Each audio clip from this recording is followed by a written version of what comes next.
हरे कृष्णा दोस्तों, मैं अभी 2 दिन पहले अपने फ्रेंड के दादाजी को देखने के लिए गई थी, क्योंकि उनका लगभग 1-1.25 साल से डायलिसिस चल रहा है और वो 87 वर्ष के हैं। तो लगभग मतलब 1.5 साल तक सरवाइव करना बहुत बड़ी बात है।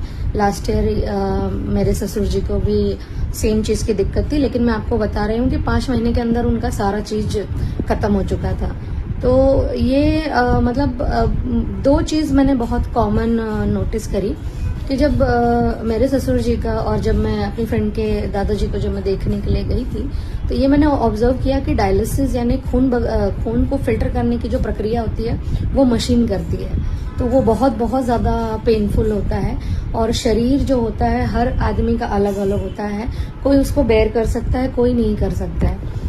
87 साल की उम्र होने के बावजूद भी अगर वो अभी तक ठीक से सरवाइव कर पा रहे हैं, तो मुझे लगता है कि वो कहीं ना कहीं मेरी फ्रेंड की जो पॉजिटिविटी है वो डाल देती है उसके अंदर। तो कहने का मतलब है, अगर आप किसी पेशेंट को थोड़ा बहुत अगर आप उसको थोड़ा प्यार सम्मान या जीने की थोड़ी सी चाहत देते हैं ना, तो जो आदमी 2-4 महीने चलने वाला है वो थोड़ा सा और आगे बढ़ जाएगा।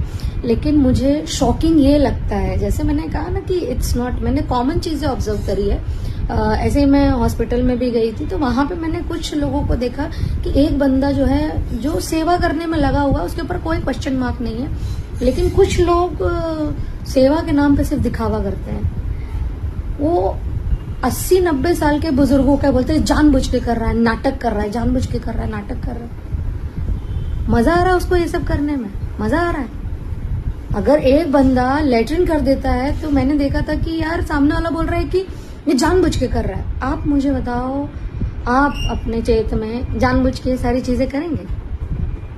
तो एक बंदा जो अनकॉन्शियस है या उसका शरीर नहीं कंट्रोल हो रहा है, मैं आपको बता रही हूँ ना, डायलिसिस में मतलब 1-1.5 साल तक रहना, और बोलते हैं ना लास्ट मोमेंट पे जब नजदीक आ रहा है, जाने का समय नजदीक आ रहा है, तो अगर वो अपना कॉन्शियसनेस खो रहे हैं, तो इट इज ओनली बिकॉज क्योंकि उनका शरीर नहीं सपोर्ट कर रहा है।